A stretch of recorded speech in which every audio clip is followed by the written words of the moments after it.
يا صديقي المتابع، هذا المقطع مميز جدا. ليش مميز؟ لأنه وصل لي درع المليون مشترك.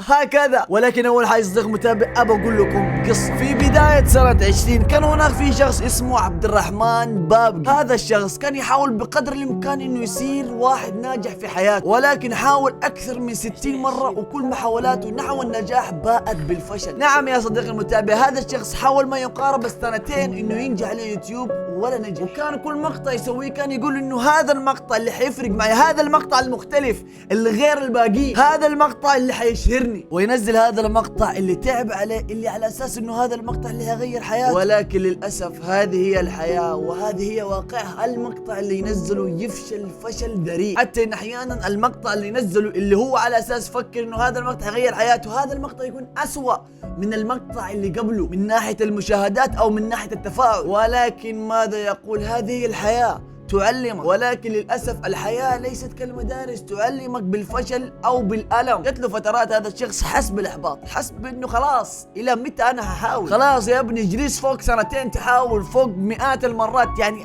اليوم حتفرق، يعني مثلا حتجلس إلى متى تحاول؟ خلاص هذا واقعك، فاشل. واليوم حنتكلم عن المليون مشترك، كيف توصل للمشترك. شكرا لكم، والله انا ما اعرف ايش اقول لكم عن الكلام اللي جاي. شكرا 3000 مشترك اخ واخت. شكرا يا جماعه الخير. 4000 لسه قبلكم يوم كنا ثلاثة. تحاول شوف ان انا من سنه انا دحين انه ما يعتبر نجحت، لكن قاعد احاول وهنجح. انا دحين اقول لك عزيزي المتابع، انت قاعد تشوفني انا حنجح، انا واثق اني حنجح. حاجه حاول. شوف صراحه انا عبد الرحمن في اليوتيوب، بالذات في اليوتيوب مو في التيك توك، صراحه حتى الان ما اشوف في ارقام هذيك اللي مره حلوه. نعم يا صديقي المتابع، هذا الكلام يقتل لما يجي من أعز الأشخاص في حياتك، من أكثر الأشخاص اللي تحبه في حياتك، من أكثر الأشخاص اللي تسمع لقراراته. نعم يا صديقي المتابع، هي نفسك أنت. أيوة أنت أكثر شخص يمديك تحطم نفسك في الحياة، أنت أكثر شخص يمديك تحفز نفسك في الحياة. أنت في النهاية أو البداية أنت أكثر شخص يمديك تأثر على قراراتك، لدرجة إنه لما كانت تجيني هذه الأفكار كنت أحاول أكلم نفسي لا، انت يمديك توصل، لازم اني استمر ولازم اشد على حيلي زياده، اطور من نفسي، اطور من القائي، اطور من المونتاج، اطور من كل حاجه، وباذن الله في يوم من الايام حوصل. فكملت طريقي وانا كل امل انه في يوم من الايام حوصل. متى هذا اليوم؟ متى هذا الوقت؟ انا ما اعرف، ولكن الشيء الوحيد اللي انا اعرفه انه في يوم من الايام انا حوصل. فكملت في طريقي ولمده 2 سنين انزل مقاطع ولا نجحت، ولكن هذا كله اختلف لما دخلنا سنه. لما دخلت السنة اختلف كل حاجة، وصلت هنا أول 100,000، ومن الفرحة ومن شدة الفرحة سجدت شكر لله عز وجل. صارت المقاطع تنتشر بشكل مخيف، ووصلت ولأول مرة 1,000,000 مشاهدة في شهر واحد، وأنا أول مقاطع ما تتعدى حتى 5,000 مشاهدة في الشهر. فرحت وقتها يا جماعة الخير، إيش من فرحة ما قد فرحت يمكن في حياتي زي كذا. قلت خلاص هذه هي البداية، هذه هي بداية النجاح. وفي أول شهر أول مرة في حياتي أطلع فلوس من اليوتيوب، ما استلمتها ولكن حولت لآت. صح انهم كانت قرشين، كانت يمكن كم يعني $50 ما ادري متر، شيء جدا قليل، ولكن بالنسبه لي كانت شيء جدا عظيم. ليش عظيم؟ لانه انت لما تتعب على حاجه سنتين تتعب عليه وما تطلع ولا شيء منه، فجأة تطلع منه فلوس، شعور يا جماعة الخير شيء جدا عظيم. ولكن هنا الفرحة ما تكمل، كل حاجة يختفي في يوم وليلة. كل الأحلام اللي بنيتها بعد ما شفت هذه الأرقام، كل الطموحات المستقبلية تتهدم في لحظة واحدة. في شهر مارس سنة 22 يوم 13 أصحى من النوم وأنا جدا فرحان، أبغى أشتغل وأبغى أنتج. أجي الغرفة وأفتح الكمبيوتر وأخش على قناة يوتيوب، فجأة ألاقي كل مقاطعي اتحدفت. اخش على حسابي ادسنس الاقيه يطردني ولا يمديني اخش، الحساب اتهكر، قناتي كلها راحت، القرشين اللي جمعتهم اللي اول مره في حياتي حاخدها من جهدي في اليوتيوب تختفي. اول شهر فرحه هي كانت نفسها اول شهر بدايه حزن وندم على السنين اللي ضيعتها على الفاضي. ولكن بعدها جات نقطة أمل، شخص عظيم دائما ما يكون خلف الكواليس، جالي على سناب وكان يقول لي ما عليك حترجع قناتك، أنا حساعدك إنك ترجع قناتك، وكان يهديني. ووقتها أنا ما كنت تعرف، وعشان كذا ما صدقته، ولكن قلت في نفسي ايش خسران؟ ماني خسران حاجه، خلينا نكمل معاه، يعني انه خلاص ما حخسر اكثر من كذا. بالفعل رجع قناتي وفي خلال اقل من اسبوع واحد. فانا من هذا المنبر اشكرك يا ضياء انك جيت من حيث لا مكان وساعدته. انت صراحه من افضل الاشخاص اللي تعرفت عليهم وحتى الان ما قابلته، والله كذا سبحان الله تحسه انه كذا جاك من الله من حيث لا مكان. وبعدها كملت في طريقه ومن 100,000 مشترك الى 200,000 مشترك في شهرين بس. وهنا توصل لي رساله بانه درع ال100,000 وصل، انزل استلمه تحت البيت. فانزل تحت انا عشان باخذ الدرع، الاقي رجال يبارك لي ومبروك واستمر وانت تستطيع، وكانه هذا الرجال هو اللي اخذ الجائزه مو انا من الفرحه اللي فرحها لي. ابغاك تتذكر هذا الرجال وتركز لي على هذا الرجال لانه قصته ما انتهت معانا. وهذا هو يا صديقي المتابع درع ال100,000. خلينا الحين نفتحه سوا. صراحه اصلا يعني انا فتحته من زمان ولكن بفتحه معاه. شوفوا كيف، انظروا الى هذا الجمال. يجي معاه منديل هذا الشيء ورساله شكر. ورسالة شكر، ركزوا بالله شوفوا رسالة شكر هذا لأنها حتكون مختلفة في الدرع المليون. شوفوا والله يا جماعة الخير وربي درع عظيم. شوفوا كيف، شوفوا ايش مكتوب هنا، شوفوا ايش مكتوب. ايه والله هذا الشيء وراه قصة عظيمة، واللي بعده وراه قصة أعظم. حتى بعد أهلي بعد ما جبت ال100,000 سووا لي حفلة كذا وكيك وحركات. والله صراحة ترى كنت حنزل الصور وهذه الأشياء ولكن كان وقتها عندي أفكار كثير فنسيت الموضوع. فمن هذا المنبر يا صديقي المتابع أنا أشكر صراحة أهلي على الشيء اللي سووه والحفلة قدموه، صراحة شكرا جدا. ومن أسباب وصوله من 100,000 إلى نص مليون مشترك هي سلسلة صراحة من أعظم السلاسل اللي أفتخر فيها صراحة، اللي نجحت نجاح بار وخلت القناة تطلع أكثر وأكثر. من قوة هذه السلسلة في ناس حتى يومنا هذا لما يقابلوني برا في الشارع يكلموني عن هذه السلسلة. تخيلوا في مرة كنت في البوفيه، تعرف أنا أشتري فطور وحركات زي كذا، سندويش بيض، في واحد وراي قاعد يتفرج مقطعي وانا قدام كذا قاعد اسمع صوتي ورايا، فاني هنا اطالع ورا الاقيه قاعد يتفرج السلسله هذه وهو اصلا مو داري انه انا قدامه. فجاه كذا هو قاعد يتفرج المقطع يطالع فوق قال اوه بابقي هذا انت؟ قلت له ايوه هذا انا وجلس يقول لي والله مقاطعة جدا جميلة واستمر وانت تستطيع، زي يعني اي واحد في الحياة لما يعرف ان انا يوتيوبر يقول لي هذا الكلام. وهذه هي سلسلة يا صديقي المتابع هي معجزات الانبياء، فيها الان تخيلوا فوق 10 حلقات. من ضمن المواقف اللي صارت لي اللي خلتني احس اني شوية مؤثر، خلتني اني انتبه من المحتوى اللي اقدمه ولازم انه يكون كويس. في موقف صراحة عمري ما انساه، صار هذا افتكر في رمضان هذا اللي راح، كنت لسه وقتها في سلسلة معجزات الانبياء وكمان كنت في حلقة يوسف عليه السلام. فوقتها بعد ما خلصت تصوير حلقة يوسف عليه السلام ومنتجتها نزلتها ورحت فطرت وخلصت كل حاجة ورحت لصلاة العشاء والتراويح. دخلت المسجد صلينا صلاة العشاء وخلصنا بصلاة العشاء والآن دخلنا صلاة التراويح. هنا لما دخلنا عن صلاة التراويح هنا الإمام يقرأ صورة يوسف عليه السلام. هنا ما انتبهت انا انه يعني عادي يعني شيء ما في شيء غريب يعني، وخلصنا الصلاة وخلصنا كل حاجة وانا طالع برا يقابلني إمام المسجد اللي كان يصلي فينا، فسلم علي هنا وكيف حالك واخبار وطيبين، وفجأة يقول لي انا اتابعك يوتيوب. والله يا جماعه الخير هنا انا انصدمت، يعني انه عادي طبعا انه عادي ولكن يعني انصدمت انه امام مسجد يتابعني يوتيوب، رغم انه هو ولد يعني عادي تقريبا بقدي يعني ولا يمكن كمان اكبر شيء ولكن بقدنا يعني ولد صغير او ولد شاب. وبعدين يقول هذا شخص انه انا اتابعك يوتيوب وشفت اخر حلقه اللي نزلتها عن يوسف عليه السلام. قلت له طيب ايوه. قال لي الحلقه صراحه جدا حلوه حلقه يوسف عليه السلام وانا عشان كذا اليوم قريت صوره يوسف. اوه يا جماعه الخير ايش الفرحه اللي جاتني وقتها. طبعا عندي سلاسل ثانيه وكلها حلوه ولكن هذه السلسله يعني لها مكانه خاصه في قلبي. وكملت يا صديقي المتابع الين ما وصلت المليون مشترك. بعدها حتى العيال فاجئوني بحفله المليون مشترك، وهنا عيال قالوا بيفاجئوني بحفله المليون مشترك ولكن المفاجاه اتكشفت عشان عادل مشي مليون خطوه. وكذا الحفله خلصت بسرعه. وهذا لسه كان وقتها قبل ما يوصل درع المليون. صورت حتى مقطع شورت فيه لكل حاجه حق احتفاليه كل شيء يمديك تحكوا. وشكرا من القلب عيال والله صراحه انتم ما تدروا قد ايش فرحتوني. وهنا يا صديقي المتابع توصل لي رساله انزل وصل لك درع المليون مشترك. انزل يا صديقي المتابع وانا كل فرحه وحماس ما تتخيلوه. فانزل وابغى استلم الدرع الا اتفاجئ انه الرجال اللي جاب لي درع مليون هو نفس الرجال اللي جاب لي درع ال100,000 اللي ضايفيني في سناب هناك شافوا كل حاجه. اصلا يو كم هير ايه شوف هذا يا جماعه حق ال100,000 دحين حق المليون.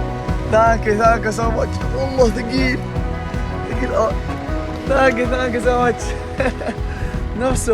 نفسه حق ال100,000 دحين جاب لي حق المليون. وهذا هو يا صديقي المتابع درع المليون مشترك. وربي كنت اشوف يوتيوبر يوصل له هذا الشيء العظيم بس ما فتحت لنا شقيته ولا ايه. لا اله الا الله يا الله ربي وربي كم هو شيء عظيم. كنت اشوفه دائما هذا الدرع عند اليوتيوبر الكبار، بندريتا، ابو فله، العيال كلهم، وها هو الان عندي. والله ثقيل، والله مره ما توقعته زي كذا، ما توقعته بهذا الثقل. في يوم من الايام يا صديقي المتابع كنت زيك، كنت اشوف اليوتيوبر يفتح هذا الشيء، والان انا اخذته. بما اني انا اخذته فيعني انت اكيد تقدر زي ما انا سويت، انت تقدر. انا وقتها كنت زيك، كنت اتفرج على الناس يفتحوه، الان انا فتحته بنفسي. وشوف ايش مكتوب هنا، عبد الرحمن بابقي. والله ما انا عارف ايش اقول، ربي والله ما شديده وانا عارف ايش اقول، بس ناقصهم واحد هيوصل باذن الله بالمستقبل، زي ما وصلنا هذا، زي ما اني ما كنت احلم اني اوصل لهذا الشيء، اوصل لهذاك باذن الله. فهذا وربي يا صديقي المتابع، وربي انه حافز لك. يعني انا ما حد نشر لي، ترى انا طلعت بنفسي، ما حد مشهور جاء نشر لي وطلعت، لا انا طلعت بنفسي، انا صورت وتعبت الين ما وصلت لهنا. زي ما انا وصلت، انا انسان جدا عادي، زي ما انا وصلت انت بدك توصل وكمان تكون احسن مني. والله يا جماعه الخير انا الان حقول لكم كلام غير كلام اليوتيوبر. صح اني حقول لك ايوه استمر وسوف تصل اذا استمريت، ولكن احب اقول لك ما ابغى ازعلك وما بحطمك انه هذا الكلام بعض الشيء خاطئ. كيف عبد الرحمن خاطئ؟ كيف يعني ما نستمر؟ يعني لا استمر، اهدى اسمع الكلام اللي جاي. جات احصائيه عالميه عن اليوتيوب انه اكثر من 90% من اللي يخشوا يوتيوب يفشلوا. يعني مثلا اذا خشوا 100 شخص 10 اشخاص فقط اللي ينجحوا، اذا خشوا 10 واحد فقط اللي ينجح من 10. وللاسف انه هذا الكلام صحيح وانا تاكدت منه مع الايام. الموضوع في البدايه او من بعيد يبان جدا سهل وجدا بسيط، العالم كلها قاعد تطلع وكلها قاعدين تنجح اهو قدامك. لا يا صديقي المتابع، ليش لا؟ انا اقول لك لانه انت فقط تشوف الناجحين، ما تشوف الناس اللي فشلوا، لان الناس اللي فشلوا اكثر من الناجحين ترى بكثير. اديك مثال الان، اعطيني الان 3 يوتيوبر ناجحين، يوتيوبر مره كبار في المنصه الان، مره سهل حتقدر تجيبه، وفي يوتيوبرز مره كثير حيجوا على بالك. طيب الان جيب لي 3 يوتيوبرز حاولوا انهم ينجحوا في يوتيوب ونزلوا مقاطع ولكن ما جابوا ارقام، فشلوا في الموضوع ده. ما حتعرف تجيب، ليش؟ لان انت فقط تشوف الناجحين، ما تقدر تشوف اللي فشلوا. والفشل ترى ابدا مو عيب، بالعكس عادي، الفشل هو اصل مفتاح النجاح. حفهمكم هذا بعدين شوي. اكبر دليل على ذلك انا بنفسي لما كنت اشوف اليوتيوبرز، اي واحد في العالم كان يحط اهداف معينه ويحققها بعدين، حتى بعدين يجي يقول لك شوف انا حققت كذا وانا حققت كذا وانا حققت كذا. فانا اول ما بديت في يوتيوب دخلت بدون خبره ولا داري عن الموضوع اصلا، دخلت متحمس وسوف احقق الاهداف وسوف انجح. وهي حذر بالله ايش كان الهدف الاول لما دخلت يوتيوب؟ الهدف الاول كتبت ان شاء الله في خلال 3 شهور سوف اجيب 300,000 مشترك في خلال 3 شهور اول ما بديت. خلاص كتبتها وقلت خلاص حجتهد وحتعب وحجيبها، وبالفعل نعم اشتغلت ومشيت باللي كتبته وتعبت على نفسي وسويت واجتهدت وضغطت على نفسي. وبعد 3 شهور طيب ايش جبت؟ وبعد 3 شهور من كتابة الهدف ما تعديت حتى 1000 مشترك. يا الله يا جماعة الخير، والله افتكر ايش قوة التحطيم هذا اللي جاني وقتها. لما تكتب انت هدف وبعدين ما يعني تسحب عليه، ايوه هنا يمكن انه عادي، ولكن لما تكتب هدف وتمشي عليه وتسوي كل حاجة وما يتحقق في النهاية، هذا شيء جدا جدا يزعل. واللي زعل اكثر كمان ما حققت حتى 1%. اقول لك حاجة صديقي المتابع، اسوأ من انك ما تحقق الهدف انك تغير الهدف وتنقصه. يا الله يا جماعة الخير ايش الغبنة، وانا مجرد فقط اكتب. وهذا طبعا انا غلطان لان دخلت بدون اي خلفية ومتوقع الموضوع جدا بسيط، فنقصت الهدف بعده. وايش حطيت انه في خلال 3 شهور باذن الله حجيب 50,000 مشترك في اليوتيوب. ما استسلمت من اول مرة، بالفعل اشتغلت وسويت فيديوهات، وصح انه ما كانت ارقام كويسة، وانا قلت ان شاء الله حتيجي في خلال 3 شهور هذه. بعد 3 شهور طيب كم جبت فقط 1500 مشترك، ولكن شاهدت نفسي انه لا حوصل. استمر انت بس، استمر. كل اليوتيوبرز اللي سمعتهم اول قالوا استمر، انا هنا حستمر وحكمل. وفي خلال هذه السنة كاملة وشوية كمان كم جيت ما تعديت افتكر حتى 2000 مشترك.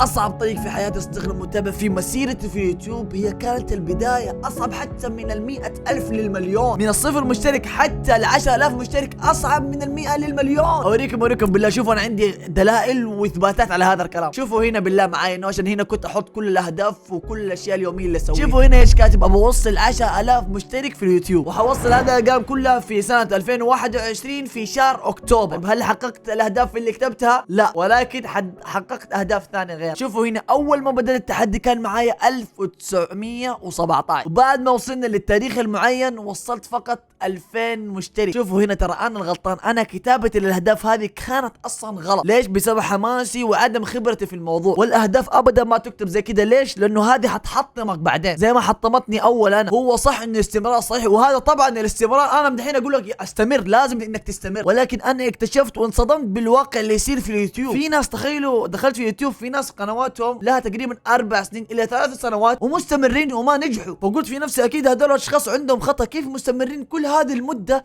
وحتى الان ما نجحوا؟ ما يعتبر نجاح، ما يدخل فلوس منها ولا حاجة. طبعا يا جماعة الخير اي شيء لازم يكون فيه مردود، مو عشان انه يحب الفلوس، لا مو زي كده، ولكن لازم يكون فيه مردود، لازم يكون فيه مردود عشان يطور من نفسه زيادة، ويطور من العدة، ويطور من كل حاجة، ويتحمس اكثر. وطبعا اكيد مو لازم يهتم في الفلوس، لانه الفلوس ترى هي فقط شيء جانبي، مو كل شيء في الحياة ترى فلوس، ولكن هو جانب برضه يعتبر مهم. غير الاشياء في اشياء جدا مهمة برضه، ولكن هذا الشيء لسه ما ذكرته لانه موضوعنا الان على هذا الشيء. فالمهم فقلت اكيد هذول عندهم غلط. فمن هنا بدأ التغيير يا عزيزي المتابع، وصرت اخش على القنوات هذه واشوف محتواهم، ليش هم مستمرين حتى الان وحتى الان ما نجحوا؟ هو صح استمر، ولكن مستمر على نفس الخطأ لنهج طويل لسنوات عديدة، وهذا الشيء خطأ. اذا انت شخص تشتغل على حاجة او تنزل مقاطع لمدة سنة كاملة وبدون انقطاع ومستمر وما في نتائج، اعرف انه في خطأ في الموضوع في شغلك او في قناتك في اليوتيوب. مش لازم حتى قناة يوتيوب، حتى اذا كان في شغلك ما في نتائج، انت مو قاعد تشوف نتائج، كيف انت الان كذا تستمر على الخطأ؟ لا اكيد في خطأ، لازم تبحث في الموضوع وتطور من نفسك اكثر واكثر. ما ينفع تجلس طول هذه السنوات على نفس الحال. وربي يا جماعه الخير ما تتخيلوا، شفت ناس زي كذا كثير. فانا لما شفت هذول الاشخاص قلت انا ما بكون زي كذا، ما بستمر طول هذه المده وما انجح. هو ده الشيء اللي كنت انا خايف منه، ان استمر كل هذه المده وما انجح. لازم تراجع نفسك كل بعد اسبوع او كل حتى بعد شهر، تراجع محتواك، تراجع اسلوبك في الكلام، تراجع كل حاجه فيك. اكيد في خطا سجله وحاول انك تعدل. انا بنفسي صح اني وصلت المليون مشترك، ولكن حتى الان احاول اطور من نفسي. ما بتعمق في هذا الموضوع. تبغوني اسوي لكم مقطع لحال عن الفشل المستمر او الشيء اللي انت تستمر فيه وما ينجح، ولكن تبغوني اياه ان شاء الله في مقطع اخر. وبس ابغى اوضح لكم نقطه، ترى الفشل ابدا شيء معيب، والفشل هو مفتاح نجاح زي ما قلت لكم. اذا ما فشلت ما حتنجح، هذه حطها قاعده في راسك، انت لازم تفشل، انت روح عشان تفشل. المهم يا صديقي المتابع، الان بقول لك سر خفي عن بدايتي في اليوتيوب الحقيقيه. لو نزلت اخر شيء الان في قناتي حتشوف اخر مقطع منزله انا هو، اما اول مقطع منزله هو عن لعبه كود، قاعد العب لعبه كود،